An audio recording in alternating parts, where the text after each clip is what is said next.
છોટાઉદેપુર જિલ્લાના પાણીબાર ગામે આસ્થા, સામૂહિકતા અને આદિવાસી સંસ્કૃતિનો અનોખો ઉત્સવ બાબા ઈંદ ઉજવાયો.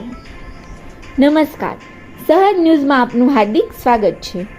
છોટાઉદેપુર જિલ્લાના આદિવાસી બાહુલ્ય ધરાવતા પાણીબાર ગામે પરંપરાગત બાબા ઈંદ ઉત્સવની ભવ્ય ઉજવણી કરવામાં આવી હતી.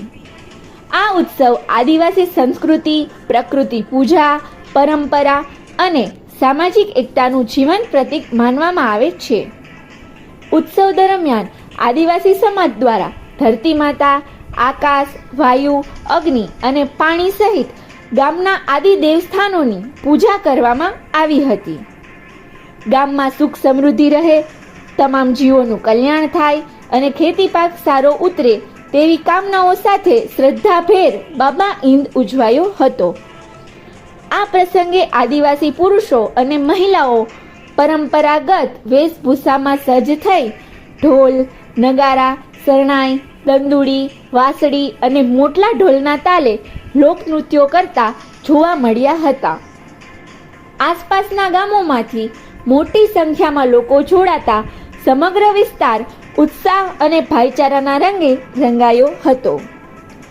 આદિવાસી સમાજના અગ્રણી વાલસીભાઈ રાઠવાએ જણાવ્યું હતું કે આવા ઉત્સવો નવી પેઢીને પોતાની મૂળ સંસ્કૃતિ, ભાષા, પરંપરા અને પ્રકૃતિ સાથે જોડાવાનું મહત્વપૂર્ણ માધ્યમ છે.